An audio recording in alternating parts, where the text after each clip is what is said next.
Nous allons lire, si vous le voulez bien, 2 textes encore, 3. Je vous propose dans l'épître aux Romains maintenant. La lettre de l'apôtre Paul aux chrétiens de Rome.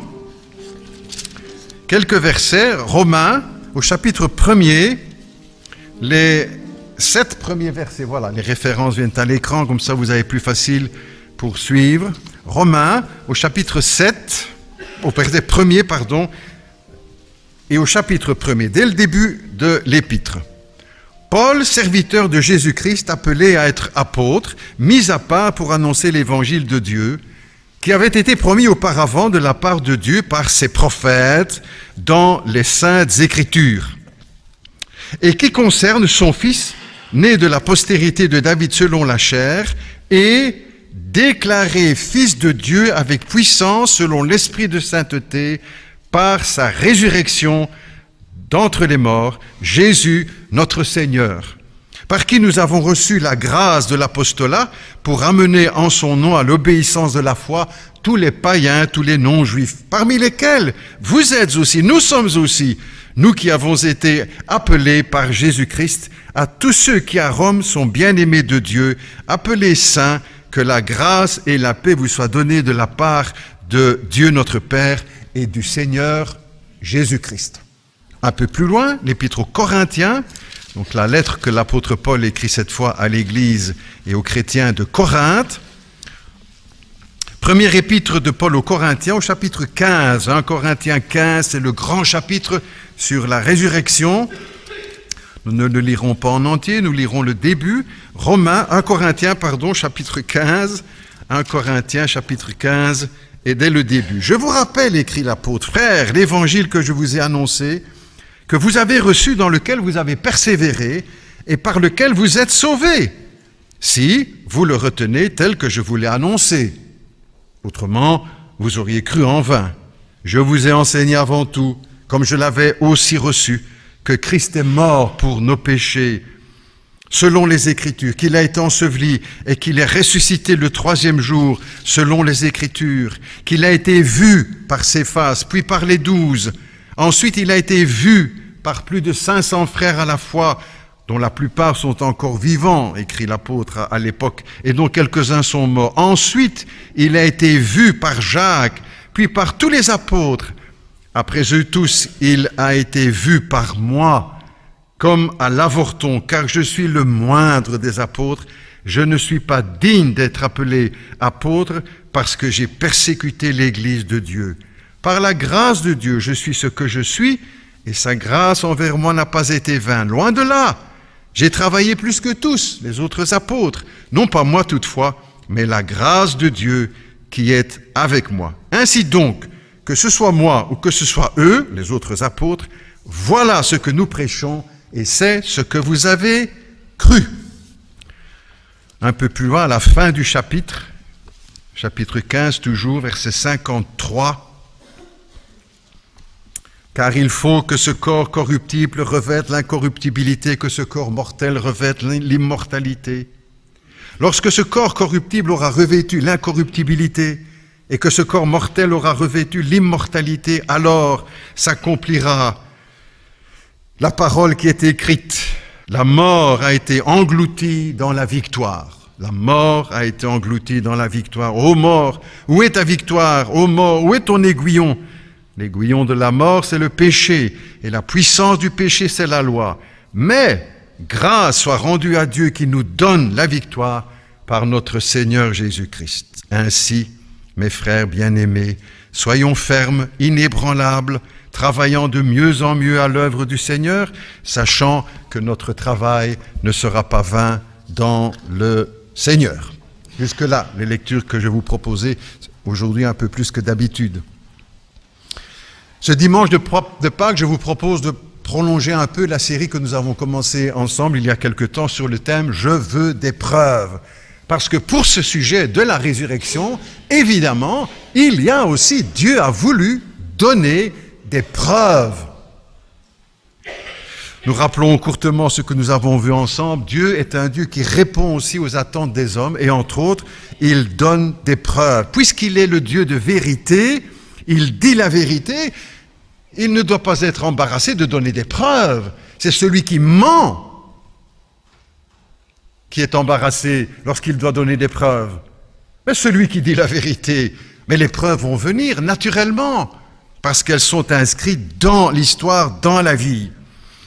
Nous avons vu aussi que déjà le Seigneur, dans sa parole, nous a donné des preuves par les Écritures, et que sa signature, la signature du Seigneur, se retrouve dans toutes les Écritures. Nous avons vu aussi que Dieu nous a donné des preuves dans la nature, dans les Écritures, dans la nature. Et que là aussi, sa signature se retrouve dans tous les aspects de la création.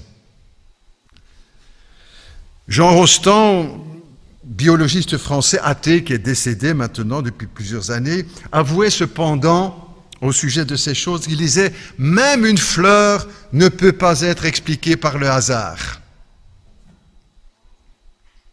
Il y a sur... On pourrait lui dire, mais Monsieur Rostand, regardez la signature que Dieu a mise sur sa création et enlevez vos lunettes de l'incrédulité.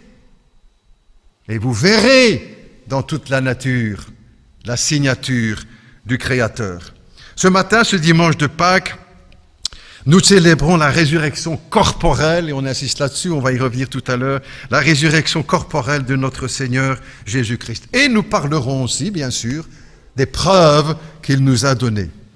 Nous avons déjà vu ensemble que Jésus a donné les preuves de sa résurrection à Thomas, qui ne voulait pas croire, qui exigeait des preuves pour croire.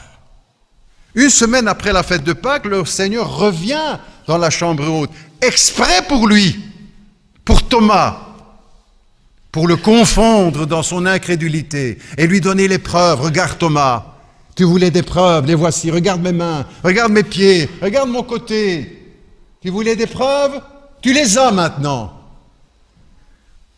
Et probablement que cette parole ne concerne pas seulement Thomas, mais tous les incrédules dans le monde. Le Seigneur a donné des preuves de sa résurrection, qu'il était bien vivant après avoir été crucifié.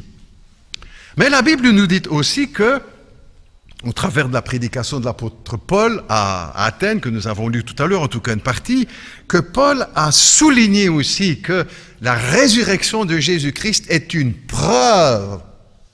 Quand il dit, par exemple, dans sa prédication, que Dieu a donné une preuve certaine à tous, qu'un jour Dieu jugera le monde par la justice.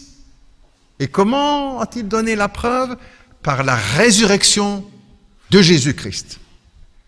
La résurrection de Jésus-Christ, pour Dieu, est donc la preuve certaine qu'il a donnée à tous qu'un jour il jugera le monde avec justice. Le message de la résurrection de Jésus-Christ tient ainsi lieu de preuve de la part de Dieu qu'il y aura bien un jour un jugement. Personne, selon la Bible, et le message de Paul ici, personne ne restera dans la tombe. Personne ne restera dans la mort. Personne ne restera dans le néant. Croyant ou incroyant, cela ne change rien. Même ceux qui se sont fait incinérer et qui ont cru ainsi pouvoir échapper à la résurrection et à le face-à-face avec leur Créateur, ils seront là devant le trône du Seigneur. Ce n'est pas les hommes qui décident si oui ou non les choses vont se passer de la sorte. Dieu en a donné la preuve par la résurrection de Jésus-Christ d'entre les morts. Et tout cela, il le fera aussi avec justice. Vous notez bien que personne ne sera excepté puisqu'il dit que Dieu jugera le monde. Que tous les hommes, sans exception, passeront un jour devant lui. Et cela aussi, ce jugement, il le fera avec justice. Personne ne pourra dire à Dieu, tu es injuste en me condamnant. Je ne mérite pas la condamnation. Personne ne pourra dire cela.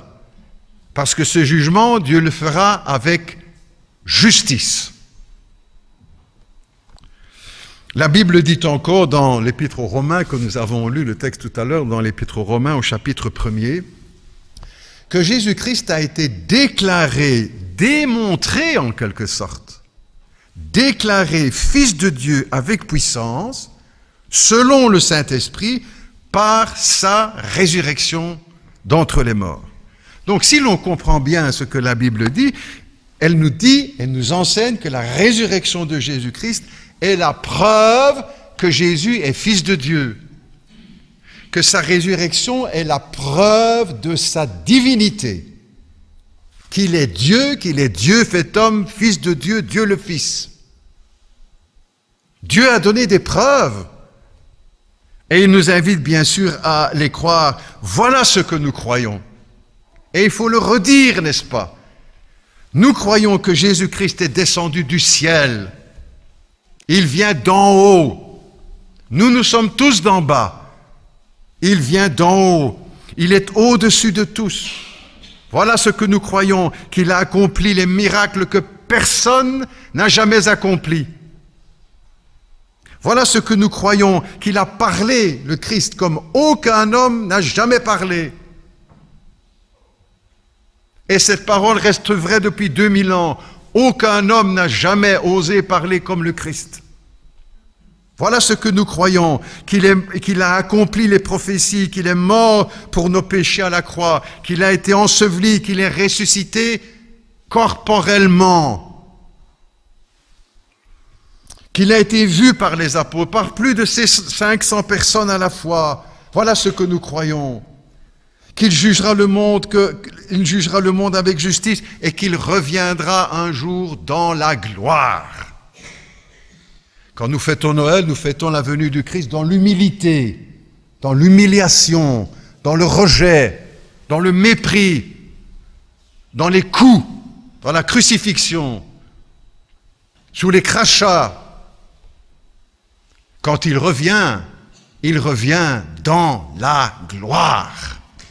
Voilà ce que nous croyons, qu'il jugera le monde avec justice, que les incrédules seront condamnés pour l'éternité et que tout véritable chrétien né de nouveau est destiné à la vie éternelle. Voilà ce que nous croyons. Les paroles du Christ ressuscité. Quelqu'un dira, mais pourquoi est-ce que vous insistez, pasteur, sur la résurrection corporelle? La résurrection, c'est parce qu'aujourd'hui, dans bien des milieux, de faux chrétiens, je prends l'expression, de faux chrétiens utilisent les mêmes mots que nous, résurrection, ressuscité, mais qui sont vidés de leur sens. Parce qu'en fait, ils ne croient pas à la résurrection corporelle du Christ. Ils croient à une résurrection spirituelle, alors on ne sait jamais très bien ce que ça veut dire. Mais ce n'est pas physique, n'est-ce pas? Oh non, non, non. C'est quelque chose... c'est aussi un petit peu dans l'esprit des apôtres qu'il est ressuscité et qu'ils l'ont maintenu vivant dans leur enseignement, dans leur prédication. La Bible ne parle pas comme ça, vous savez. Elle donne aussi tant de détails et de preuves pour la résurrection corporelle du Christ. C'est son corps qu'on n'a plus retrouvé dans le tombeau. C'est son corps qu'il a montré devant les disciples. C'est avec son corps qu'il a mangé devant les disciples. Et c'est dans son corps glorifié qu'il s'est montré pendant 40 jours, nous dit le livre des Actes, après la résurrection. C'est une résurrection corporelle, c'est le Christ qui est bien vivant, comme il l'avait promis. Tu ne permettras pas que ton sein voie la corruption. Son corps ne s'est pas détruit dans le tombeau. Il est vivant, il est ressuscité. Martin Luther, qui fut l'un des grands réformateurs, il y en a eu d'autres, mais l'histoire retient surtout quelques noms, entre autres celui de Martin Luther, a été un instrument entre les mains de Dieu pour ce que je crois que l'on peut appeler le plus grand réveil de toute l'histoire de l'humanité. La redécouverte de la parole de Dieu, de la grâce de Dieu, du pardon gratuit offert. Toute l'Europe, n'est-ce pas, a été secouée, bousculée avec la redécouverte de ce message de la grâce. Il n'a rien inventé, il est revenu aux origines. Et pas seulement en Europe, mais d'Europe sont partis, ont fui beaucoup de chrétiens qui étaient persécutés et qui sont allés dans le monde entier, jusqu'aux États-Unis, ville de New York, etc. On a déjà évoqué cela ensemble. C'était, je crois, le plus grand réveil de toute l'histoire de l'Église et de l'humanité. Mais Luther aussi, un des initiateurs de ce mouvement, c'était aussi pour lui une vie de combat, de souffrance, face au danger, constamment, au danger, à la mort, au bûcher, aux tortures, aux prisons. Il a traversé tout cela avec bien sûr des périodes sombres dans sa vie. Un jour, son épouse entre dans son bureau, c'est les historiens qui rapportent ça, je le partage avec vous. Un jour, son épouse entre dans son bureau, le bureau de travail, et Luther n'est pas à sa table, il est dans le fauteuil. Et il est sombre, il est triste, il est songeur. Et son épouse ferme les volets, en plein jour. Dit rien, elle ferme les volets. Et Luther lui pose la question, mais que fais-tu? Pourquoi fermes-tu les volets? Et son épouse, intelligente, de lui répondre, mais il est mort, alors on ferme les volets. Ah, Luther a vite compris, n'est-ce pas? Il se lève en disant, non, il est ressuscité, ouvre les volets. Quelle belle image, n'est-ce pas? Ouvre les volets. Il est ressuscité. Même dans les jours sombres, n'est-ce pas, que nous pouvons traverser les uns et les autres, la joie de Pâques doit percer. Et c'est ce que je vous invite à faire pour vous, pour moi, ce matin, à ouvrir les volets. Tout grand, dans notre vie, dans notre maison, dans notre foyer, avec nos enfants, dans nos églises, dans notre cœur. Laissons entrer la lumière du message de Pâques, de la résurrection de notre Seigneur. Ouvrons tout grand les volets de nos vies pour laisser entrer la lumière de la grâce. Laissons entrer la lumière de l'espérance. Ouvrons les volets pour laisser entrer la lumière de la foi et de la parole de Dieu. Vous direz, pasteur, vous ne savez pas comme je souffre, moi, les difficultés dans lesquelles je suis maintenant. Peut-être bien. Est-ce une raison pour ne pas nous réjouir?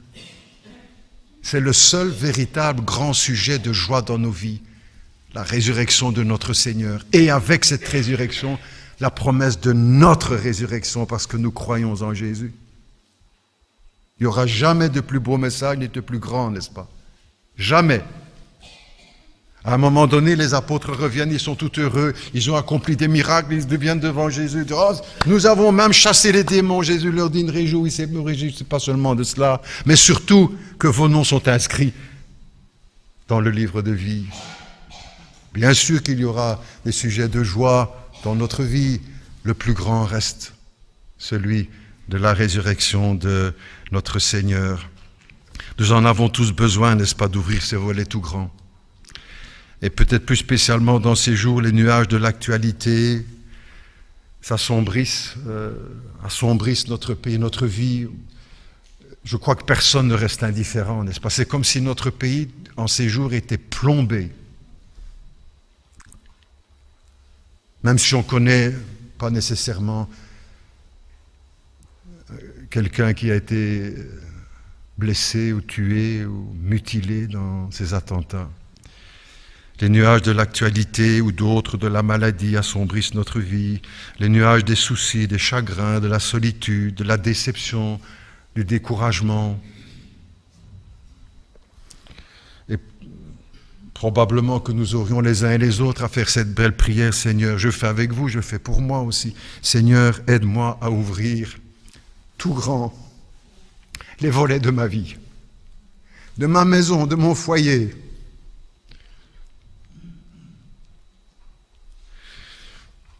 Au-dessus des nuages, le soleil brille toujours, n'est-ce pas? Oh, pasteur, on sait bien ça. Mais oui, on le sait. Parfois, quand on voit les pilotes de ligne, des images à la télé ou dans les films, les pilotes de ligne qui portent souvent des lunettes de soleil, on dit, oh là là, ils font du genre. Ils sont là avec leurs lunettes. Mais ils en ont besoin. Parce qu'une fois qu'ils montent au-dessus des nuages avec leurs avions, le soleil brille toujours. Et ils ont besoin de protéger leurs yeux. Que nous puissions ouvrir les volets de notre vie tout grands pour laisser entrer la lumière du Christ ressuscité. Parfois nous n'y arrivons pas, n'est-ce pas? Alors moi je ne fais pas de grandes confessions en vous l'avouant. Il y a des fois aussi, on n'arrive pas à ouvrir les volets tout grands. Il faut pourtant, au travers de ces exhortations pour vous, pour moi, que nous puissions y arriver. Et pas seulement le jour de Pâques. Peut-être simplement ouvrir les volets et même à Pâques faire cette prière, Seigneur, aide-moi à ouvrir ma vie, toute ma vie, tous mes jours, même les plus sombres, à la lumière du Christ ressuscité. Que Pâques soit vraiment une fête, parce que Jésus est vraiment, comme disent les Écritures, ressuscité.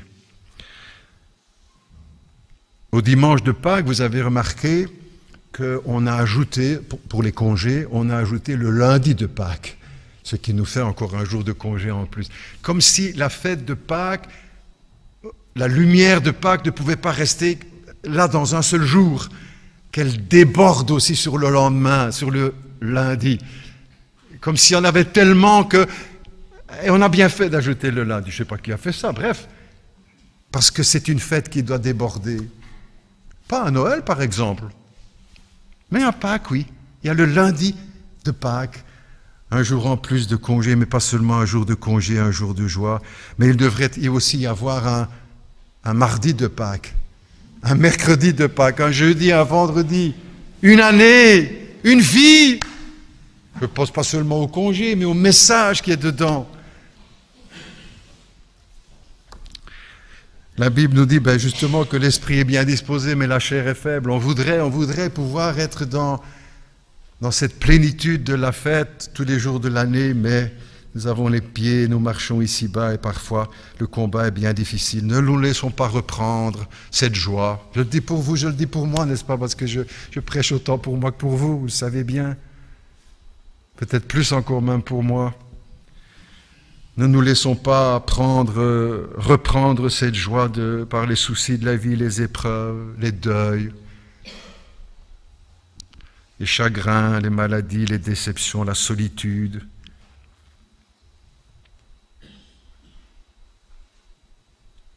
Même quand nous traversons ces épreuves douloureuses. Aujourd'hui, même dans des milieux catholiques ou protestants, on met de plus en plus le doute sur l'historicité de ces événements, ainsi comme en niant que les choses se sont vraiment passées comme ça, ou que vraiment se soit passé tout court comme ça. Ça se trouve dans certains milieux protestants ou catholiques en disant « ce qui est important, ce n'est pas que les choses se soient passées réellement comme ça. L'important, c'est qu'on y croit. » Si cela nous fait du bien, tant mieux. Ça, c'est un petit peu la philosophie qui... Et si cela nous aide à faire face à la vie, tant mieux. Même si ce n'est pas vrai. Oh! Mais si ce n'est pas vrai, c'est un mensonge. Et on va construire sur un mensonge. Et on va s'apaiser sur un mensonge. Non! Et c'est pourquoi aussi, justement, les textes de la Bible insistent pour dire que les choses se sont passées ainsi, que c'est de l'histoire, des événements en un lieu bien précis, à un moment bien précis, avec des témoins. Et dans les prédications des apôtres, si vous notez dans le Nouveau Testament, chaque fois qu'ils prêchent et qu'ils parlent de la résurrection, ils en parlent chaque fois d'ailleurs, dans chaque prédication, qu'est-ce qu'ils ajoutent? Nous en sommes témoins. Ce sont des événements. Et il est important qu'ils soient vrais. Et pas simplement, si ça nous fait du bien, qu'on soit chrétien, Non, n'est-ce pas? Ne nous laissons pas prendre à ce jeu du mensonge. L'apôtre Pierre écrira d'ailleurs que nous ne suivons pas des fables pour nous rassurer en disant, tout compte fait, on va... Non! Ne nous laissons pas faire ou influencer Ah, tout compte fait, que ce soit vrai ou pas, tout à fait, ça ne change rien. Comment ça ne change rien? Ça change tout.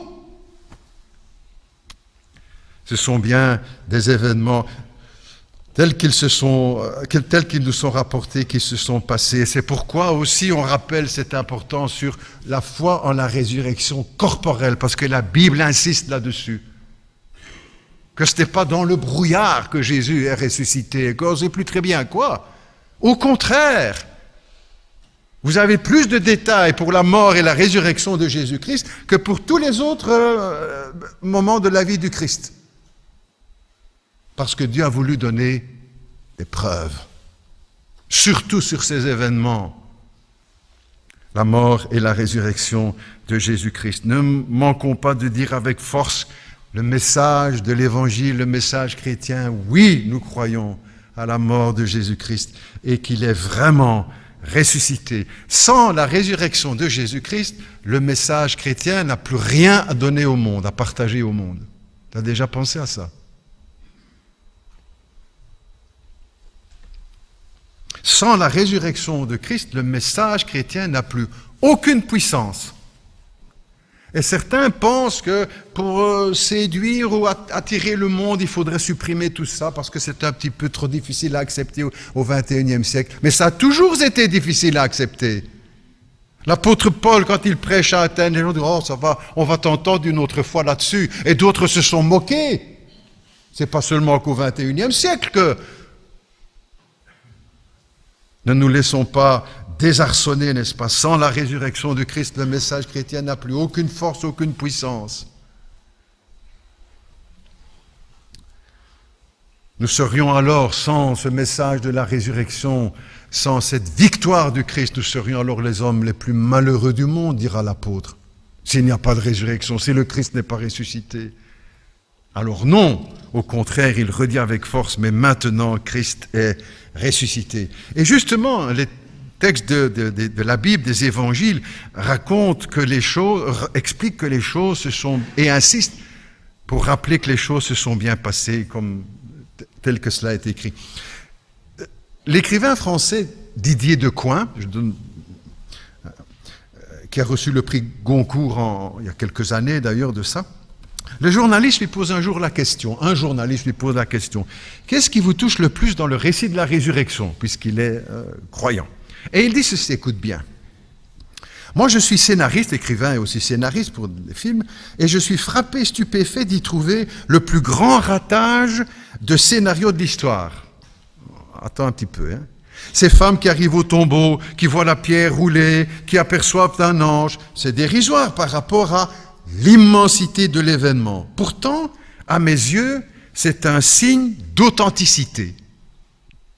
Des faussaires auraient imaginé pour ce final une super production. Jésus jaillissant du tombeau, des légions d'anges, des trompettes, tout Jérusalem ébahi d'admiration. Au contraire, les évangélistes rapportent seulement d'humbles détails. Comme Marie-Madeleine qui prend Jésus pour le jardinier, comme Jean qui arrive le premier au sépulcre, mais par déférence pour Pierre, le laisse entrer le premier. Ce sont des précisions qui ne s'inventent pas. Pas plus que la parole de Jésus à Thomas, « Thomas, mets ton doigt dans mes plaies ». Ainsi, la résurrection telle qu'elle a eu lieu, seul Dieu pouvait l'écrire. J'y vois, écoute bien comme ce qu'il le dit bien, j'y vois sa signature, la pudeur, sa discrétion aussi pour respecter le merveilleux cadeau qu'il fait aux hommes, la liberté. Il y a assez de lumière pour celui qui veut croire, mais pas trop pour ne pas forcer à l'adhésion, comme c'est bien dit. Oui, c'est de l'histoire, sont des événements. Et ces détails, n'est-ce pas, sont des signes d'authenticité. C'est la signature de Dieu.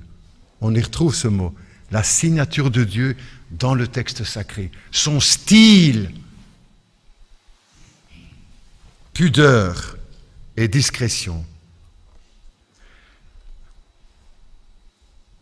Si nous voulons voir la lumière que la Bible nous donne, il y a suffisamment de lumière.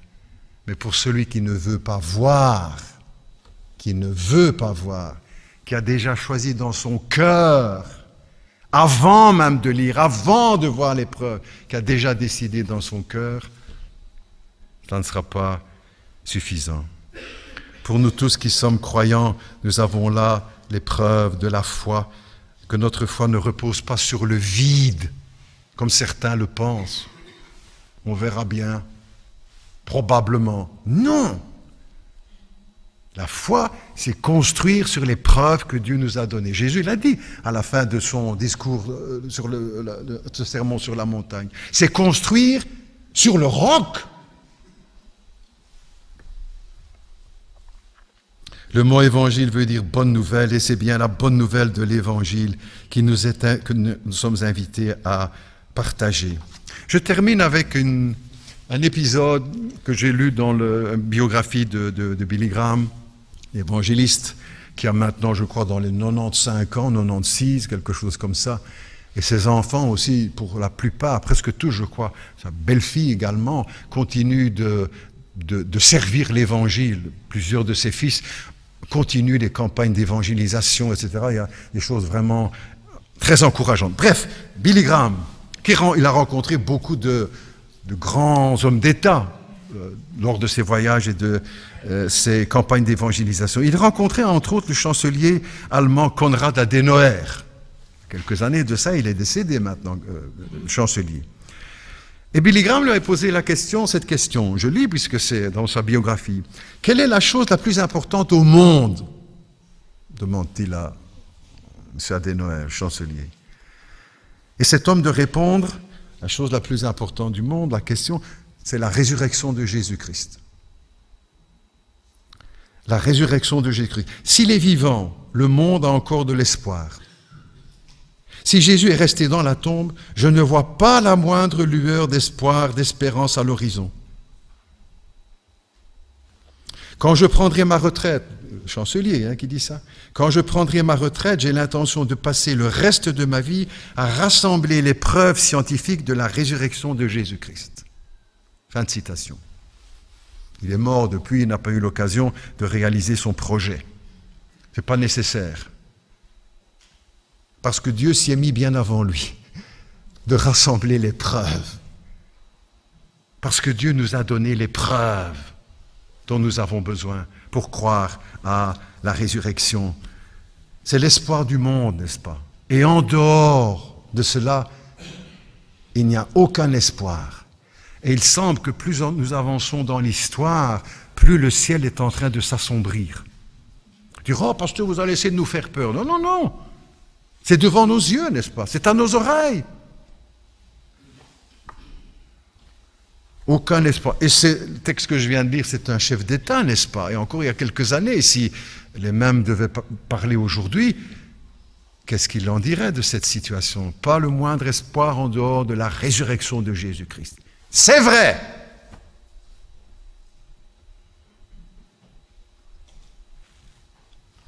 La résurrection de Jésus-Christ est l'espoir du monde pour l'humanité. Elle ne sera pas exterminée ne s'achèvera pas dans un immense holocauste parce que le vivant se lèvera, comme nous disent les Écritures, il se dressera, il fera cesser les guerres. Michée, déjà le prophète l'annonçait. Il fera cesser les guerres. Il foulera l'orgueil des grands et il imposera la paix. Aujourd'hui, il nous propose son pardon. Un jour, il imposera sa paix au monde. Nous soupirons, n'est-ce pas, après ce jour, les chrétiens, nous soupirons après ce jour, et il viendra, ce jour. Parce que tout ce que Dieu a promis, il l'accomplit. C'est un Dieu qui tient parole. Que toute la gloire lui soit.